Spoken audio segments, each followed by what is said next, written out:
Subscribe Base Core Learning. बिस्मिल्लाहिर्रहमानिर्रहीम। अस्सलाम वालेकुम। उम्मीद है कि आप सब बिल्कुल ठीक ठाक होंगे, खैरियत से होंगे।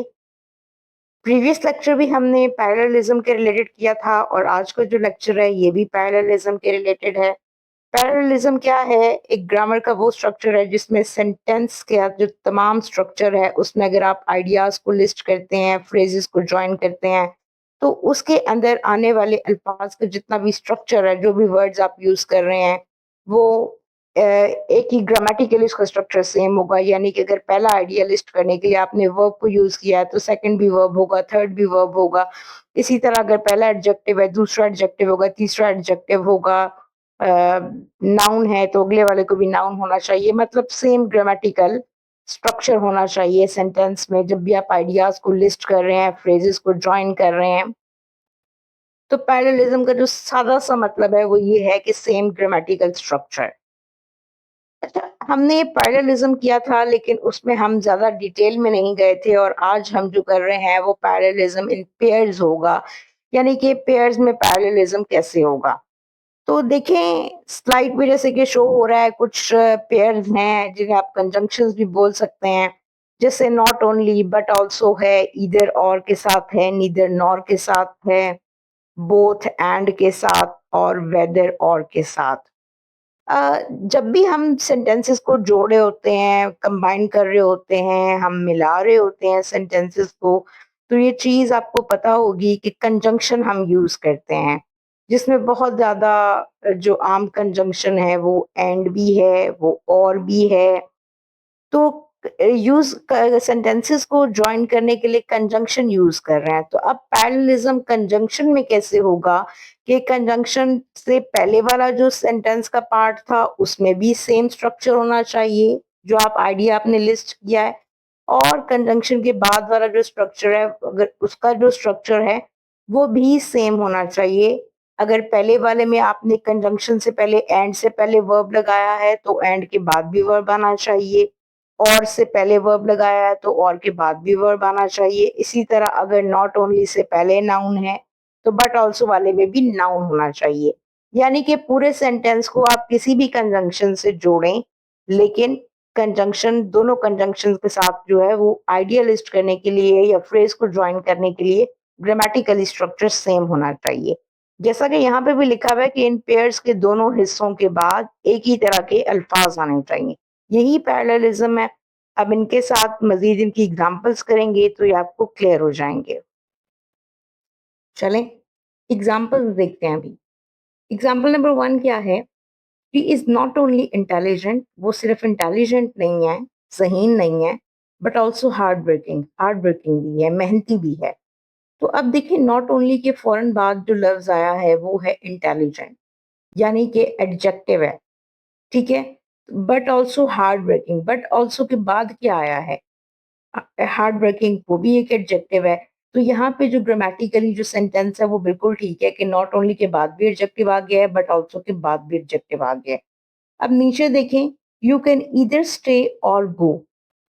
ईदर स्टे और गो, जैसे एक पेयर पीछे हमने देखा था कि ईदर और पेयर है, तो ईदर के बाद भी स्टे जो कि वर्ब है, और के बाद जो चीज आई है वो भी गो आया है, यानी कि दोनों वर्ब है और ये जो सेंटेंस है ये ग्रामेटिकली बिल्कुल ठीक है। नीचे नीदर नॉर का एक पेयर है, क्योंकि नीदर और नॉर जो होता है सेंटेंस में इस तरह आता है, पेयर में आता है ये। तो अब नीदर के बाद यहाँ पे आया लेजी, ठीक है, सुस्त। ही इज नीदर लेजी, ना तो वो सुस्त है, नॉर केयरलेस, ना ही वो केयरलेस है, लापरवाह है। अगेन दोनों एडजेक्टिव हैं, मतलब नीदर के बाद जो चीज आई है वो भी एडजेक्टिव है, नॉर के बाद जो आया है वो भी एडजेक्टिव है। तो ग्रामेटिकली ये सेंटेंसेस बिल्कुल। अब सेंटेंस है, the chemistry lab is equipped not only with good instruments but also with qualified chemists। कि केमिस्ट्री लैब जो है वहाँ पे सिर्फ अच्छे इंस्ट्रूमेंट्स ही नहीं हैं, लेकिन मगर वहाँ पे केमिस्ट्स भी बहुत क्वालिफाइड हैं। अब ज़रा इसका एनालिसिस कर लेते हैं। और जब भी सेंटेंस में हमने देखना है, कभी-कभी जब हमें पेपर दिया जाता है, असेसमेंट दी जाती है, तो वहाँ पे नॉट ओनली और बट ऑल्सो की पोजीशन को भी देखना होता है कि नॉट ओनली कहाँ लगाया जाएगा, बट ऑल्सो कहाँ पे लगाया जाएगा। और समटाइम्स ऐसा होता है कि नॉट ओनली से पहले कोई ऐसी चीज़ लगा के दे दी जाती है जिसमें एरर होता है और बाज़ औक़ात ऐसा होता है कि नॉट ओनली वाला पोर्शन ठीक होता है लेकिन बट आल्सो वाला जो पोर्शन होता है वहाँ पे कोई ना कोई गड़बड़ ज़रूर होती है। तो किसी भी तरह से एग्ज़ाम में पूछा जा सकता है। उसके लिए देखें कि नॉट ओनली को चेंज कई दफ़ा ऐसा होता है कि नॉट ओनली वाले को हमें वैसा ही रखना होता है और बट आल्सो वाले को चेंज करना होता है। इसका नॉट ओनली की पोज़ीशन बट आल्सो की पोज़ीशन हम बाद में डिस्कस करेंगे, पहले हम इसको डिस्कस कर लेते हैं। देखिए अब क्या है केमिस्ट्री लैब इज़ इक्विप्ड, ठीक है? इक्विप्ड है, not only with good instruments. अब यहाँ पे जो गुड इंस्ट्रूमेंट्स हैं, ये एक नाउन फ्रेज़ है, ठीक है? But also with qualified chemists, साथ क्वालिफाइड जो केमिस्ट हैं ये भी एक नाउन फ्रेज है। तो यहाँ पे जो पैरेललिज्म है ये परफेक्ट है, स्ट्रक्चर बिल्कुल ठीक है। लेकिन अगर हम कर देते the chemistry lab is not only equipped, तो फिर ये चीज जो थी ये सेंटेंस ने खराब हो जाना था, स्ट्रक्चर ने खराब हो जाना था। तो इनकी पोजीशन को भी देखना होता है। बाजूकात ऐसा होता है कि आपको कहा जाए कि सेंटेंस ऐसा बनाए जिसमें पैरेललिज्म हो या उसमें करेक्शन करें, तो वहाँ पे इस तरह की मिस्टेक भी हो सकती है। The chemistry lab is not only equipped with good instruments but also with qualified chemists. तो आपने किसकी पोजीशन को चेंज करना है और कैसे करना है, इस चीज को हम मजीद डिस्कस कर लेते हैं। जी, सेंटेंस देखें अभी। The chemistry lab is not only equipped with good instruments but also with qualified chemist. पीछे भी यही सेंटेंस था, लेकिन हम जिस चीज को क्लियर करना चाह रहे हैं वो ये है कि नॉट ओनली के बाद स्ट्रक्चर कैसे सेम रखना है, बट ऑल्सो के बाद स्ट्रक्चर को कैसे सेम रखना है। और बाज़ औक़ात जो पेपर होता है उसमें ये चीज़ आ जाती है कि स्टूडेंट्स इस चीज़ पे गौर नहीं करते या उन्हें ये चीज़ समझ नहीं आ रही होती। वो सिर्फ़ ये देख लेंगे, नॉट ओनली देख लेंगे, इक्विप्ड और आगे क्वालिफाइड केमिस्ट देख लेंगे। वो इस चीज़ पे ज़्यादा ध्यान नहीं देंगे कि कहाँ पे कोई मिस्टेक है। और बाज़ औक़ात ऐसा होता है कि नॉट ओनली वाला जो पोर्शन होगा वो तो बिल्कुल ठीक होगा, लेकिन बट ऑल्सो वाले पोर्शन में कहीं न कहीं कोई गड़बड़ होगी, कहीं न कोई कोई मिस्टेक होगी, ठीक है? तो आपने बहुत ध्यान से इस चीज़ को समझना है कि पोज़ीशन हमने कैसे डिसाइड करनी है, नॉट ओनली की या बट ऑल्सो। अब यहाँ पे क्या है, the chemistry lab is not only equipped with good instruments. अब नॉट ओनली के बाद इक्विप्ड आया और इक्विप्ड क्या है? देखिए जब भी आप कोई चीज़ इस तरह कर रहे हैं, आप ग्रामर पढ़ रहे हैं खासकर, तो आपको उस जो वर्ड आपके सामने शो होता है या जो भी लफ्ज़ है, उसका स्ट्रक्चर पता होना चाहिए। आपको पता होना चाहिए कि वो ग्रामर के लिहाज से क्या है, वो वर्ब है, वो एडजेक्टिव है, वो नाउन है। आप उसकी रूट तक ज़रूर जाया करें, ठीक है? तो अब यहाँ पे इक्विप्ड जो है ये एक वर्ब है, ठीक है? वर्ब है ये। और आगे क्या है, विद गुड इंस्ट्रूमेंट्स। अब विद गुड इंस्ट्रूमेंट्स वाला जो हिस्सा है ये प्रीपोजिशनल फ्रेज है, ठीक है? तो अब यहाँ पे यानी कि नॉट ओनली वाले में आप गौर करो तो वर्ब के साथ प्रीपोजिशनल फ्रेज आया है। और अब बट ऑल्सो वाले को देखो तो बट ऑल्सो में विद क्वालिफाइड केमिस्ट है, वहां पे सिर्फ प्रपोजिशनल फ्रेज आया है, वहां पे वर्ब नहीं है। तो मतलब क्या हुआ, मतलब तो ये हुआ कि दोनों का जो ग्रामेटिकल स्ट्रक्चर है वो सेम नहीं है। नॉट ओनली के बाद एक और चीज आ रही है, बट ऑल्सो के बाद एक और चीज आ रही है। और हमने पैरेललिज्म को क्या पढ़ा था कि सेम स्ट्रक्चर होता है पेयर्स में, दोनों पेयर्स के साथ एक जैसा स्ट्रक्चर होगा। तो ये बिल्कुल गलत है ये सेंटेंस। ठीक वही है जो हमने पहले किया है कि द लैब इज जो है the lab is equipped not only होना चाहिए, नॉट ओनली इक्विप्ड आप करोगे तो वो गलत हो जाएगा।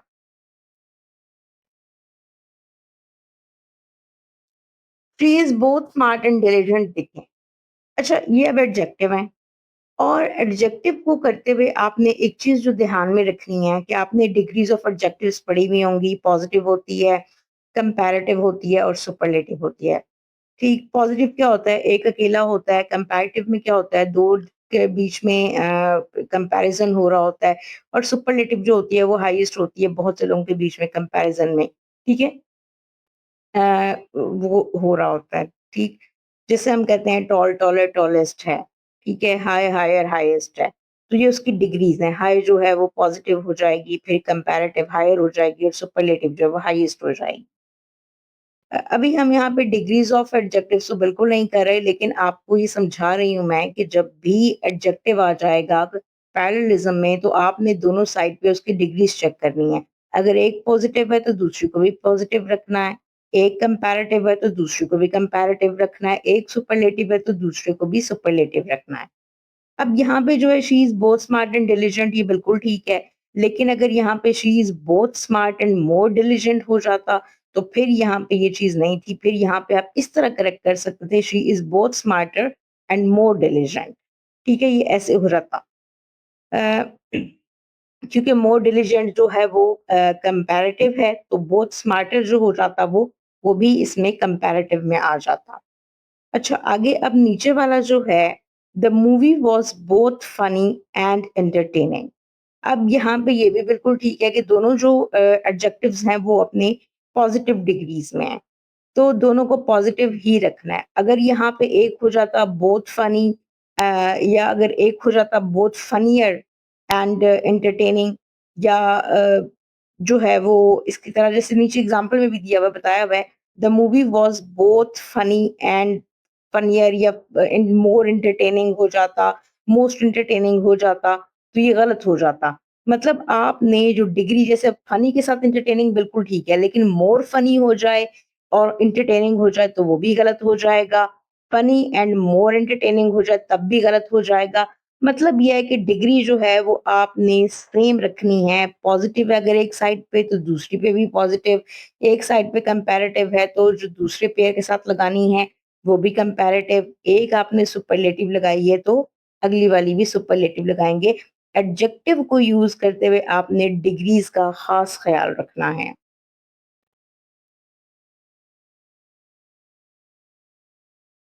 एग्ज़ाम्पल क्या है? He is both taller and stronger than his brother.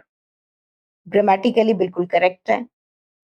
He is both taller and strong अगर हो जाएगा, तो ये गलत हो जाएगा। क्यों गलत हो जाएगा?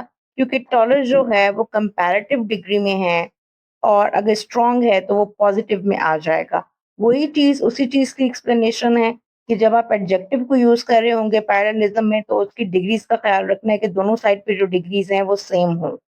इसी तरह जो नेक्स्ट है नीचे वाला, the second book is both more interesting and more informative, तो ये बिल्कुल करेक्ट है क्योंकि दोनों के साथ जो है वो कंपैरेटिव डिग्री यूज़ हुई हुई है, तो ये बिल्कुल करेक्ट है। वही चीज़ अगेन आइडिया वही क्लियर करने की कोशिश की गई है, कॉन्सेप्ट वही क्लियर करने की कोशिश की गई है कि व्हाइल यूजिंग एडजेक्टिव आपने अपने स्ट्रक्चर को देखना है, उनकी डिग्रीज़ को देखना है, उनकी डिग्रीज़ को सेम करना है। डिग्रीज़ आप एडजेक्टिव में सेम कर लेंगे तो आपका पैरेललिज़्म बिल्कुल करेक्ट हो जाएगा।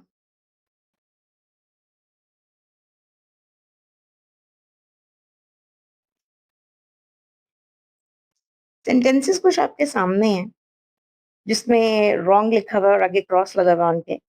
Technology has made communication easy and quick. Technology ने कम्युनिकेशन को आसान बना दिया है और जल्दी हो जाता है। New gadgets make life simple and fast. नई जो डिवाइसेस हैं, जो गैजेट्स हैं, उन्होंने ज़िंदगी को आसान बना दिया है, तेज़ बना दिया है। AI tools are making work efficient and fast. जो एआई टूल्स हैं, आर्टिफिशियल इंटेलिजेंस के जितने भी टूल्स हैं, वो काम को बहुत ज़्यादा एफिशिएंट और फास्ट कर रहे हैं। उन्होंने काम को एफिशिएंट कर दिया और फास्ट कर दिया है। बज़ाहिर तो ये बिल्कुल ठीक लग रहे होंगे और हमें पता भी नहीं चल रहा होगा आम देखने वाले को कि ये गलत क्यों है। कंपैरिज़न के लिए हमने एक चीज़ जो मिसकंसेप्शन है वो ये है कि दैन लगा के ही हम कंपेयर करते हैं चीज़ों को। समटाइम्स ऐसा होता है कि कंपैरिज़न विदाउट दैन भी होता है। हर बार दैन लगा के एग्ज़ाम में नहीं आएगा। तो इस चीज़ की डेप्थ को समझना है कि अब टेक्नोलॉजी ने लाइफ को ईज़ी और क्विक किया, तो कैसे कम्युनिकेशन को ईज़ी और क्विक किया, तो कैसे क्विक किया, कैसे ईज़ी किया, ठीक है, समझ में आ गया कि टेक्नोलॉजी की वजह से ज़िंदगी बड़ी आसान हो गई है, कम्युनिकेशन बड़ा आसान हो गया है, बहुत आसानी से हो जाता है, जल्दी हो जाता है। लेक और यहाँ पे तो बज़ाहिर कोई ध्यान भी नहीं लगा हुआ, तो यहाँ पे कंपैरिज़न भी नहीं हो रहा है, लेकिन यहाँ पे कंपैरिज़न हो रहा है।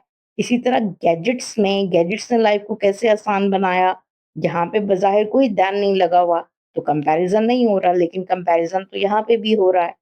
इसी तरह लास्ट में टूल्स जो हैं उन्होंने वर्क को एफिशिएंट कर दिया है, फास्ट कर दिया है।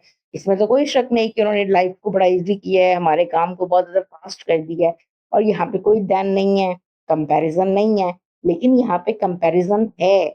हर जगह पे देन लगा के कंपैरिजन शो नहीं होगा। समटाइम्स कंपैरिजन विदाउट देन भी होता है। इसी चीज़ को समझेंगे अभी हम और इन सेंटेंसेस को करेक्ट करेंगे। Technology has made communication easier and quicker. Technology ने कम्युनिकेशन को ईज़ियर और क्विकर बनाया है। अब देख लें कि ईज़ियर भी कंपैरेटिव डिग्री है और क्विकर भी कंपैरेटिव डिग्री है। अब यहाँ पे क्वेश्चन राइज़ होता है कि किस चीज़ से कंपैरिज़न किया गया कि हमने ईज़ियर और क्विकर लगा दिया। हमारे पास तो कोई रेफ़रेंस नहीं है, कोई देन यूज़ नहीं किया, कोई कंपैरिज़न की चीज़ भी नहीं है। तो देखिए, हमने इस पे टेक्नोलॉजी को उस टाइम से रेफ़र किया जब टेक्नोलॉजी नहीं हुआ करती थी। ओल्ड टाइम से हमने किया। ठीक है कि आज से पहले जब टेक्नोलॉजी नहीं थी और आज जबकि टेक्नोलॉजी है तो राब्ता करना बनिस्बत आसान हो गया उस वक़्त से और जल्दी हो गया है। इसी तरह यहाँ पे नेक्स्ट पे है new gadgets make life simpler and faster. New gadgets, new devices जो हैं, उन्होंने लाइफ को सिंपलर बना दिया है, फास्टर बना दिया है। अब यहाँ पे भी ऐसी कोई चीज़ नहीं है, कुछ समझ नहीं आ रहा कि कंपैरिज़न किस चीज़ से हो रहा है, कोई चीज़ कंपेयर करने की दी नहीं हुई यहाँ पे। लेकिन अब खुद अब इनडायरेक्टली किस चीज़ से होगा? न्यू गैजेट्स का कंपैरिज़न हम किससे कर रहे हैं? हम फ्यूचर से तो बिल्कुल नहीं करेंगे, जो आने वाला है उसका तो हमें पता नहीं है। तो न्यू का हम ओल्ड गैजेट्स से कंपैरिज़न कर रहे हैं। अगेन कंपैरेटिव डिग्री लगेगी कि पहले पुराने गैजेट्स की निस्बत जब नई चीज़ें आई हैं, जैसे कि पहले अगर आप देख लें आपके पास कंप्यूटर पीसीज़ होते थे और आज लैपटॉप्स हैं, आज आपके जो मोबाइल फ़ोन हैं, टेक्नोलॉजी इतनी एडवांस हो चुकी है कि उसके अंदर पूरा एक कंप्यूटर समा चुका है उसके सिस्टम में, उसके सॉफ्टवेयर में। तो आपके हाथ में एक कंप्यूटर आ गया है। अब मोबाइल को आप कंप्यूटर समझ लें।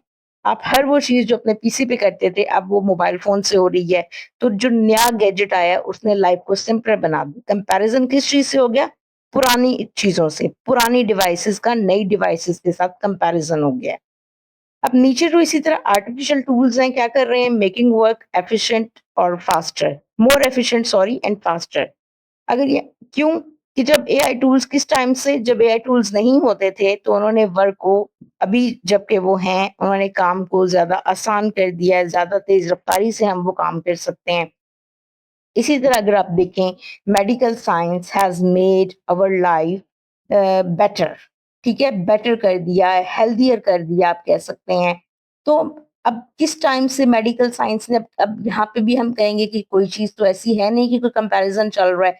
कब से हो रहा है कि जो इम्प्रूवमेंट हो रही है मेडिकल साइंस की, जो मेडिकल साइंस में नई-नई रिसर्च आ रही है, जो साइंस और टेक्नोलॉजी जो एडवांसमेंट के साथ मेडिकल साइंस ने हमारी लाइफ को हेल्थियर कर दिया है। यहाँ पे हेल्दी नहीं होगा, हेल्थियर हो जाएगा, गुड नहीं होगा, बेटर हो जाएगा। किस टाइम से? जबकि मेडिकल साइंस नहीं थी या मेडिकल साइंस में एडवांसमेंट नहीं हुई थी। तो यहाँ से आपको समझ में आ गया होगा कि हर बार कंपैरिज़न की कोई सामने वाज़ेह चीज़ आपके नज़र नहीं आएगी। 2 चीज़ें नहीं दे दी जाएँगी, देन करके नहीं दिया जाएगा या एज़ कंपैरेटिव टू नहीं करके दिया जाएगा या विद कंपेयर टू करके नहीं दिया जाएगा, बल्कि कंपैरिज़न इन सब चीज़ों के बगैर भी हो सकता है। आपने सेंटेंस पे ध्यान करना है कि सेंटेंस क्या कह रहा है। तो आई होप यहाँ से आपको समझ आ गई होगी। पैरेललिज़्म का टॉपिक भी ख़त्म नहीं हो गया है, ये टॉपिक अभी है, इसमें प्रोनाउंस भी हैं, प्रोनाउंस के साथ करेंगे तो कैसे करेंगे? इंशाल्लाह वो आने वाले नेक्स्ट लेक्चर में उसे कवर करेंगे। तो फिलहाल जो आज हमने किया है वो यही है कि पेयर्स में पैरेललिज़्म कैसे होगा और एडजेक्टिव्स के साथ पैरेललिज़्म कैसे होगा और जो पैरेललिज़्म और कंजंक्शंस है ना, वो भी यही वाले पैरेललिज़्म है कि जिसमें आपने कंजंक्शंस जैसे नीदर नॉर है, ईदर और है, बोथ एंड है, ये सारी चीज़ें। ठीक है? तो ये यहाँ पे क्लियर हो गया होगा, एडजेक्टिव्स का भी क्लियर हो गया है कि उनकी डिग्रीज़ को देखना है, कंपैरिज़न का भी हो गया है। इंशाल्लाह जो चीज़ें रह गई हैं वो नेक्स्ट लेक्चर में क्लियर करेंगे। नंबर 0322721654 इस पे कोई भी क्वेरी है तो आप मुझसे कमेंट कर सकते हैं, आप उस पे व्हाट्सएप पे कॉन्टैक्ट कर सकते हैं अपनी क्वेरी को और जो चीज़ आप नई सीख रहे हैं वीडियो से काइंडली वो मुझे बताया करें, शेयर किया करें और अगर वीडियो आपको अच्छी लगती है तो इसे लाइक करें and share among your friends. और इसके अलावा कोई भी नोट्स चाहिए, कोई भी प्रैक्टिकल नोटबुक्स की प्रिपरेशन के लिए ओपन या किसी भी तरह के असाइनमेंट्स के लिए आप 0322721654 पे कॉन्टैक्ट कर सकते हैं। और मुझे वो चीज़ भी ज़रूर बताएँ कि कौन-सा ऐसा टॉपिक है, कौन-सी ऐसी चीज़ है जिस पे आप लोग चाहते हैं कि डिस्कशन हो और हम उसे अपने लेक्चर का हिस्सा बनाएँ ताकि वो चीज़ आप घर बैठे बहुत आराम से, बहुत आसानी से समझ सकें।